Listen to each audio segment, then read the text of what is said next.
It is time for North Dakota Hockey with Brad Berry alongside the namesake of our show, the head coach of the UND men's hockey team, Brad Berry. I'm Greg Ankers. Coach, an unusual week for your guys going in this week. Not the typical Friday-Saturday series, just one game on Saturday, and it was exhibition nonetheless against the USA under-18 squad. What kind of challenges did that present for your group going in? Well, I think first of all, coming back from break, we wanted to focus on a little bit of our execution, a little bit of play with the puck, and obviously being off for a few days at Christmas, we wanted to make sure we were sharp at that. So it gave us a little bit extra time during the week to focus on that, and I thought it was beneficial for us. There was a lot of mention of working within your systems this weekend.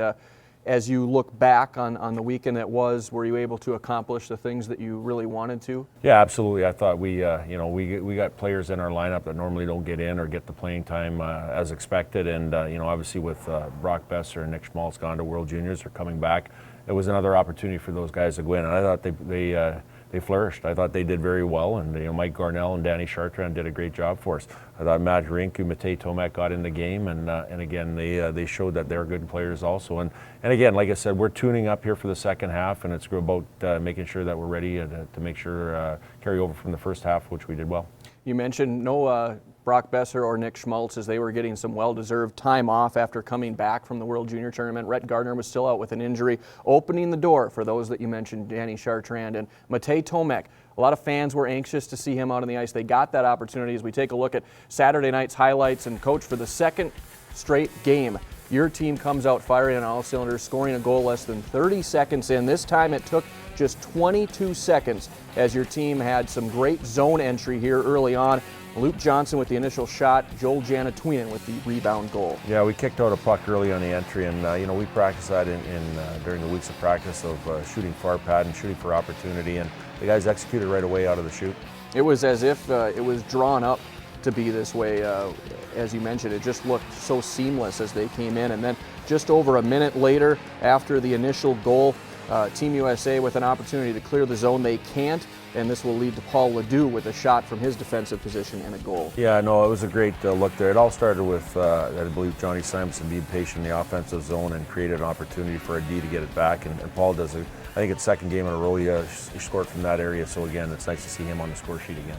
Didn't waver at all, as you mentioned. He kind of kept his calm and just slid it over to Ledoux there as he snaps that one home, and then just over a minute after that, UND on the attack again, and Troy Stetcher is going to get credit for the goal. And I note here, Joel Janatuinen with some terrific net front presence on this play. Yeah, I believe the goal doesn't get scored unless we have that net front guy in Joel there. But again, it came off entry, quick transition, play off entry, and in doing the right things of Troy sliding to the middle to get that shot. So 3 goals within the first 2:50 of the opening period. You chase the U.S. goaltender as they go to their backup as we take another look there at Stetcher's goal. And then at the other end of the ice, Cam Johnson came in, played half the game for you, and had 10 saves during his time out on the ice. And I imagine that was kind of the game plan that you wanted to have Cam, just enough to kind of get his feet wet but not overdo it. Yeah, well. we wanted him to stay sharp. We gave him 30 minutes of ice time, or just a little bit over there, and we wanted to make sure that he keeps his momentum going into the second half here, and that was a big part of it. Your team recaptures whatever momentum it had in the first, early into the second, just a minute 10 into the period. Terrific play here by Austin Pagansky that sets up Drake Kajula on the doorstep. Yeah, that's what Austin does very well. He's a north-south player. He puts the puck in his back pocket and takes to the net, and Drake Kajula drove to the net and got an opportunity. Pagansky with the great effort getting around the defenseman there to set it up. So your team builds a 4-0 lead. And this U.S. under-18 squad, a talented group led by their top line, including Kiefer Bellows. You knew you were going to get a response from them. Bellows comes up and hits a post here, and then later they will get a power play goal from James Sanchez. Yeah, you know what? They're a big group. They're a skilled group, and they play with a little bit of moxie. And you can see they're on the power play, they made a couple good outlet plays, and Sanchez capitalizes on the power play. Yeah, this is a team that has victories over some NCAA schools this year, including one in the NCHC. So this is a group that comes with a lot of power on the offensive end. Later in the second period, your team back on the attack. Drake Kajula, another post. Yeah, well, what can you say? We've been hitting a few of them here, and like I said, we'll make sure we'll hit the inside and we'll go in next time. But that's getting opportunities. Matt Hrynkiw then enters the game about midway through the period. He played 24 minutes for you with 13 saves, including killing off a 5-on-3 power play that the U.S. Under-18 squad had. He looked like he picked up right where he left off despite having not played for a while. Well, as you can see in that save right there, he had to be sharp on it, and he was. And, he's carried that over from his opportunity in the first part of the year. Then in the third, fans, as I mentioned, long awaited. They've been anxious to see Matej Tomek. He comes in, played the last 5 minutes of the game, didn't face a shot on goal, but he got to at least dip his toes in the water. Well, and that's a good way of saying it, dip his toe in the water. A big part is playing in front of our fans here, and even though he didn't get a shot, he got to experience what it's like to play here, and again, it's great to see that. And your team goes on to win the exhibition affair, 4-1 the final, and some ignition from a couple guys that have been lacking a little bit of offensive power. Luke Johnson with 2 assists in this one. Chris Wilkie had 2 assists, including leading your team with 4 shots on goal. Here are some of your players and their reaction to the exhibition game following the outcome. We had a good start, and that's obviously what we want every game. But, it's just getting pucks to the net and having bodies there. That's one thing our coaches harps on, in practice and every game. We got to get pucks to the net and get bodies there, and, that's what we got to do throughout the season. And, it goes to show you good those 3 goals early, and we just got to keep working on it. That was our game plan from the start. Obviously, if you get a few goals on the opposing team right away, it kind of shuts them down. They kind of take a step back, so that's always our goal. So it was nice to see that happen tonight. Coming in this game, the mindset of some players could be kind of elsewhere, but we come to the rink every day, expect excellence, and you want to win a national championship. So we expect to win this game, and obviously with the start we had, we proved that we came to play, and it's a confidence builder, obviously heading into next week against Omaha. Coach, going into the game and even after the game, players admitted that this could have been a difficult game for them to get up for, yet you come out in the first period and score those 3 quick goals, and you scored a quick one to start the second period. How important were those stretches? It was critical. It was very important. Obviously, trying to build our first half going into the second half. We talked about a couple of things going into this game. Very tough game to play. Exhibition doesn't count in your league standings or your pairwise or your national rankings. But we wanted to make sure that we were consistent in our play. The structure that we provided in the first half, we wanted to make sure we were consistent with that. The second thing is our team's based on compete, as far as the work ethic and compete. Wanted to see that, and I think our guys, I know our guys came out hard and they did that and capitalized on that. We played a team here in the US 18s that had a little bit of travel before coming in. They got in late at night, and we wanted to make sure we jumped on them. All right, we will preview this weekend's big NCHC series a little bit later, but coming up next, 2 big reasons why UND is off to the start they're on. It comes between the pipes. Cam Johnson and Matt Hrynkiw. We hear from them on their first half of the season coming up next as you watch North Dakota hockey with Brad Berry.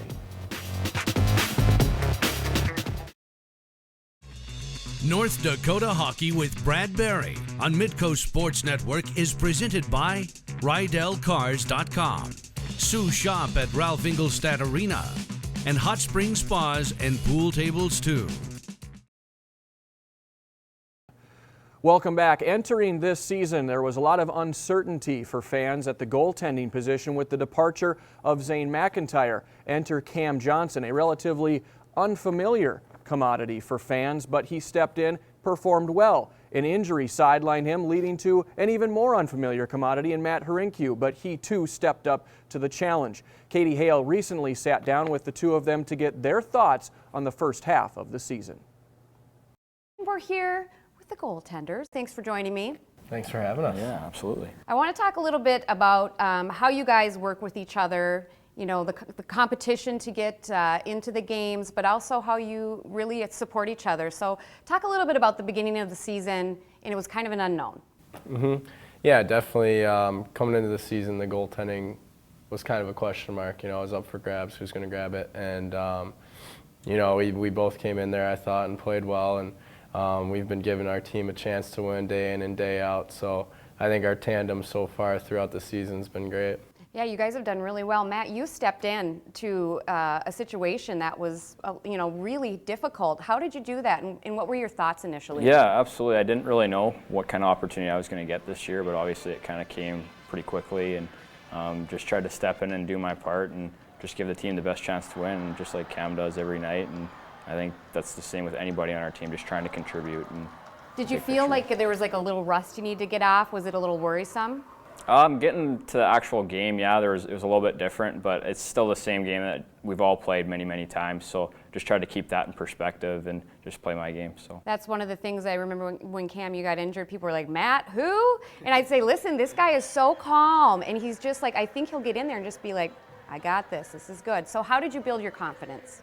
I think just playing, yeah, and just applying the things in practice, doing the habits that we've worked on for 2 years. Like it really didn't change much for me, just applying things that I already knew how to do. So very good, and you've done a great job. Let's talk about the two of you together, competing to get in to the games, and how you support each other. What do you think makes the two of you work dynamic-wise?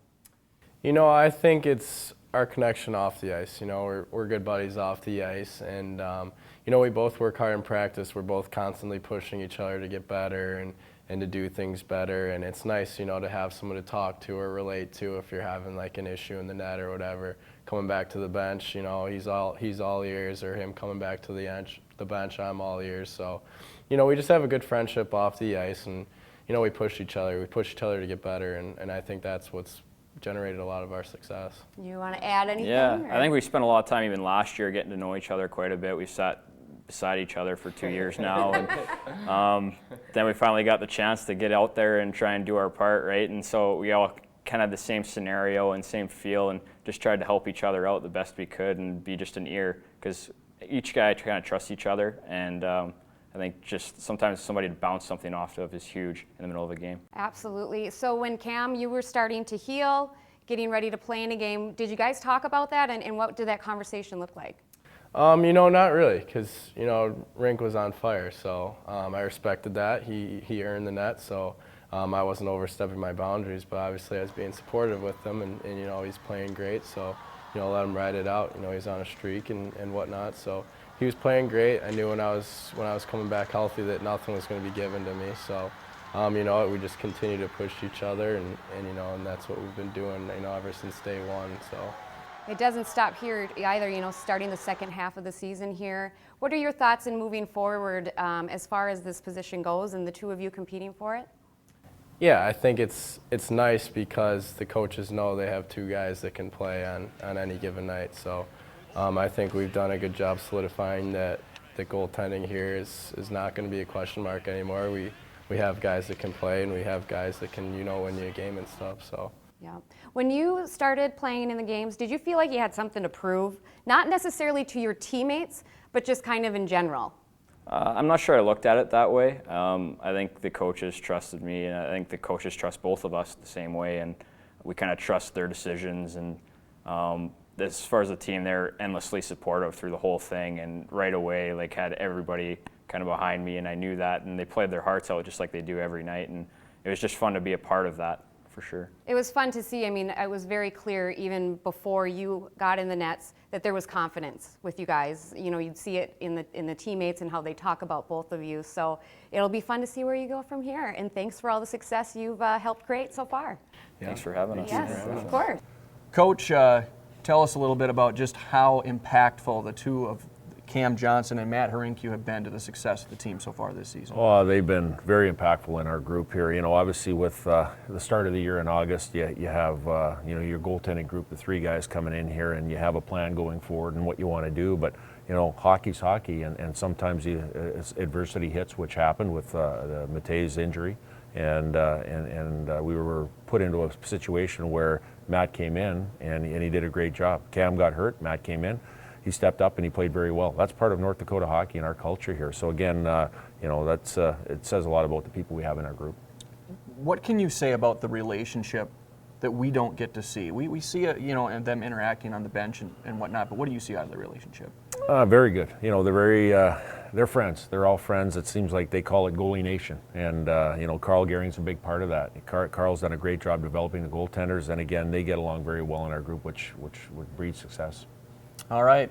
Your questions are coming up next for the coach as we ask Coach Barry a couple of your thoughts. That's coming up next on North Dakota Hockey with Brad Barry. North Dakota Hockey with Brad Barry on Midco Sports Network is presented by RydellCars.com, Sue Shop at Ralph Ingolstadt Arena, and hot spring spas and pool tables too. Welcome back. It's time to get your questions answered by head coach Brad Berry. To do so, you can submit questions on Twitter using the hashtag AskCoachBerry. Coach, are you ready? I'm ready. Our first question today comes from Cassie Beaumont, who asks what your plans are to improve the power play as you enter the second half of the season. Well, I think first of all is, the major word is consistency. You want to make sure that if you have success one game, you want to bring it the next game, and I think consistency is a big thing. But in saying consistency, I think you want to do things the right way all the time. I think our entries have been very good on the power play. It's once we get into the zone, we got to make sure we keep having a shot first mentality, and then obviously having great net front. It's so tough to score on goaltenders in our level that you have to have a guy in the eyes of the goaltender. So we got to make sure we have a good net front, and we have to have that shot first mentality. You're currently sitting 28th in the NCAA, right in that middle of the pack. Yeah. How much of it is still the guys just learning the new system? Well, I think a little bit of that, but I think sometimes when you get on a power play, you think you need to make the perfect play all the time, and I think you got to make the other team defend. And part of that, like I said, the shot first mentality. If you have an opportunity and you got a lane to the net, get it to the net. And then again, having traffic and having downhill attack to retrieve that puck again if it doesn't go in the net. So I think doing repetition things time after time and with consistency, I think it'll build.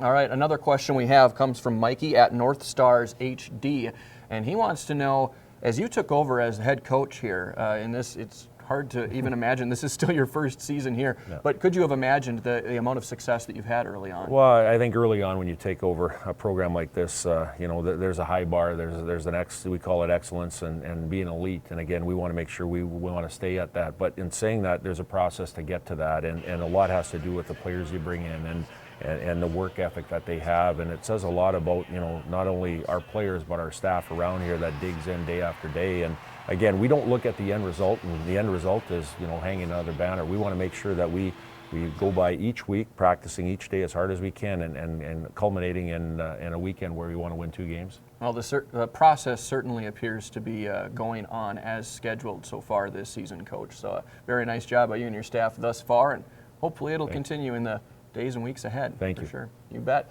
We've still got more to come on the program, including a preview of Omaha coming into this building this weekend. A huge NCHC series to come. That's still ahead on North Dakota Hockey with Brad Berry. North Dakota Hockey with Brad Berry on Midco Sports Network is presented by RydellCars.com, Sue Shop at Ralph Ingolstadt Arena, and hot spring spas and pool tables too. Without playing a regular season game last weekend, the UND men's hockey team lost 4 first-place votes in the USCHO.com poll, but still hang on to its #1 overall ranking. St. Cloud State and Omaha are also in the top 10. A dramatic shift in the pairwise with some teams beating up on each other out east. UND now sits #2 overall in the pairwise, behind only Quinnipiac. North Dakota was #5 just 1 week ago. St. Cloud State sits #3 with Omaha sitting at #7. And following a St. Cloud State split with Colorado College at home last weekend, UND holds on to its top spot in the league standings with the Huskies. Omaha will be hungry for conference wins as they come to Grand Forks this weekend after getting swept at home against Denver. The coach and I preview that series when we come back from this timeout.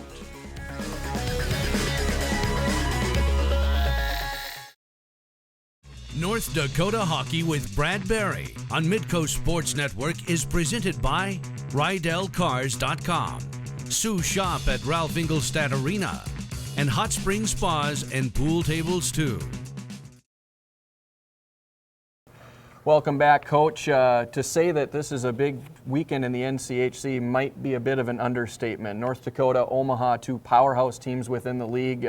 Your thoughts as you get ready to take on the Mavericks? Well, first of all, I think Omaha's a team. We mirror them. They mirror us. Very similar in programs and culture and the way they play. And obviously, look at first and foremost Dean Blaze that runs their program, and he brings accountability, hard work, and again, they're coming off a weekend where they're going to be ready for us. So we got to make sure we're ready for them. It gets mentioned every now and then, players versus players, and you mentioned that there's some mirror images there as far as that goes. How about for you personally, facing Dean Blaze, your first time as a head coach here? Well, it'll be a little bit different, but the same, I guess. Obviously when he went on to Omaha, I was here as an assistant, so obviously being from bench to bench, familiarity there. But I really have to appreciate what he's done, not only for our program here at North Dakota, but he started that program and he's done a great job. And back in the lineup this weekend will be Nick Schmaltz and Brock Besser. I assume they'll be paired with Trey Kajula as they have been throughout the first half. Any other differences that we could expect to see in the lineup this week? No, I don't think so. Obviously we'll put them back together. I think there'll be some excitement of them being back together again. And again, we were hoping that they have a great second half like they had the first half. Any injury update on Rhett Gardner on his prognosis? You know what? He's progressing nicely, and I think there's a chance he'll be playing this weekend. And again, we need him in our lineup. That's very good. All right. We look forward to broadcasting the games for you this weekend. As a reminder, you can see both games against Omaha right here on Midco Sports Network. 7:30 on Friday night, 7 o'clock on Saturday night. Should be one great showdown in the race for the Penrose Cup as it really starts to heat up as the second half of the season goes onward. We thank you for watching North Dakota Hockey with Brad Berry. We'll see you next week here on the show.